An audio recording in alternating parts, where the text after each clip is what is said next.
Have you ever played Beacon Pines? You may have heard of this title because it used to be on Game Pass, but hey, IRL Games here bringing you a game review where I go ahead and break down the game, give you the inside scoop on some different titles, and make sure you go ahead and like and subscribe to see more game reviews like this, gameplay, walkthroughs, unboxings, and so much more.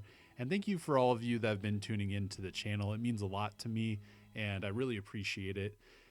So let's go ahead and dive into this title because I know you want to learn what this game is about. Maybe you saw it on Game Pass and didn't get to play it in time, but I'll let you kind of see what it looks like and give you the rundown without any major spoilers or anything like that. I like to keep it fresh for you guys.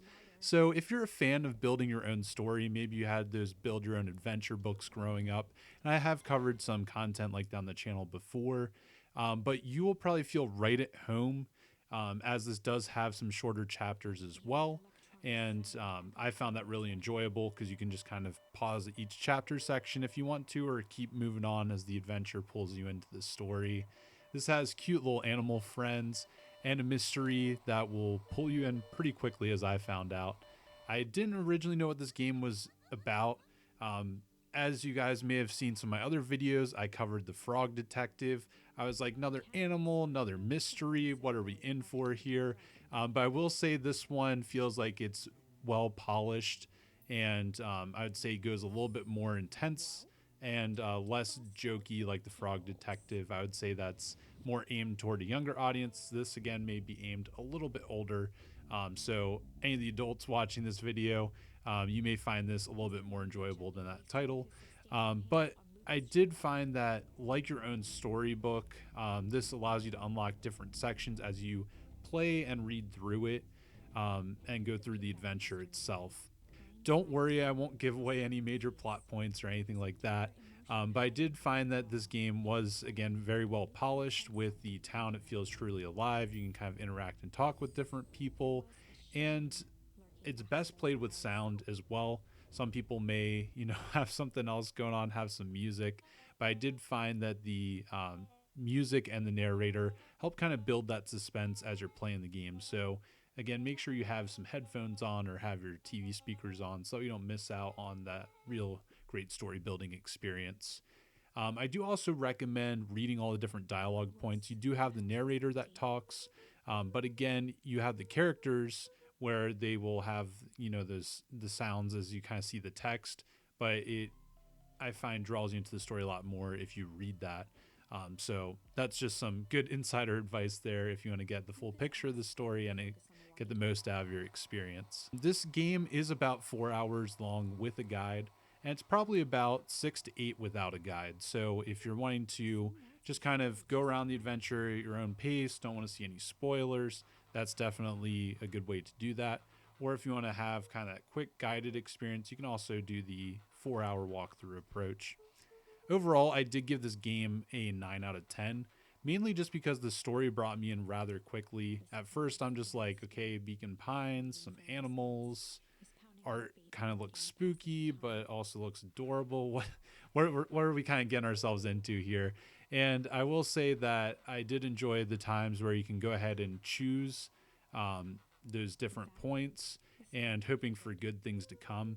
And I also feel like you as the player and the narrator kind of build a connection as you already are knowing that there's something going on in the story, but the characters don't seem to notice if you make different decisions or pick different paths. So that's really cool too, because if you go like back a chapter, you and the narrator are like, what just happened? And then everybody else is like, oh, it's fine, this hasn't happened yet. So I found that really interesting to check out as well. Thank you guys so much for watching this game review. Make sure that you don't miss out on future game reviews like this by going ahead and selecting the notification bell.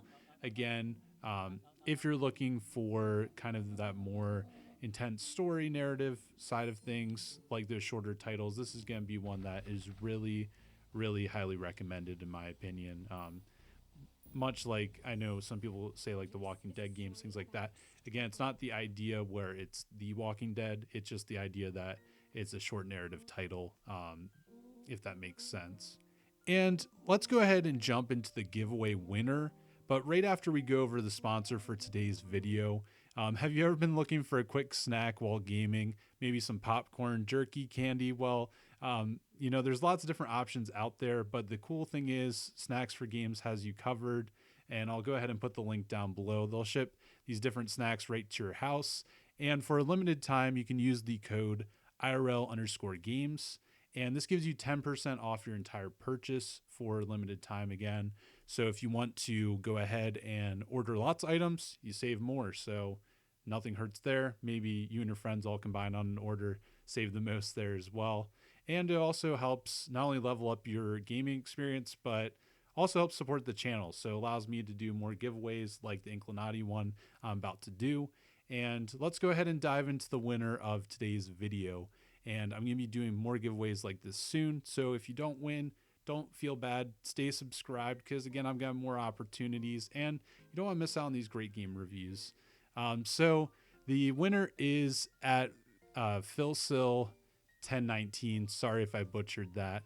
But they said that their favorite medieval game is Tales of Iron. And to be perfectly transparent, I have not played this title. I have heard of it many times, and maybe I should review this at some point.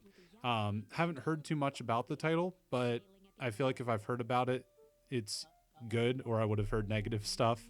So maybe let me know down in the comments why I should go check it out, and maybe I'll review that here soon. But thank you again to all who entered and who've been watching this content. If you want to support the channel and don't necessarily want any snacks, maybe you're not in a snacky mood right this moment, you can also join the channel membership starting at $2. And again, that just helps support the channel, helps me do more giveaways and get some awesome content out to you guys.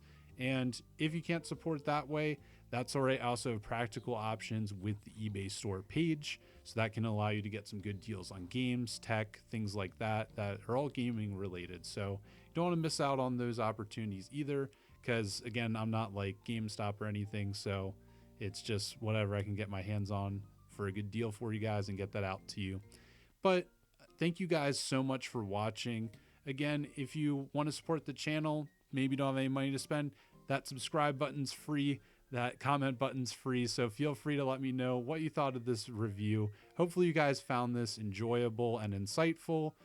For, again, some of those smaller titles, I love covering games that are more indie based like this, where you can have really great solid experience without having to break your budget. And as always, stay awesome and check out some more of my videos on the channel. And YouTube recommends these here, so maybe you'll like them. Catch you later.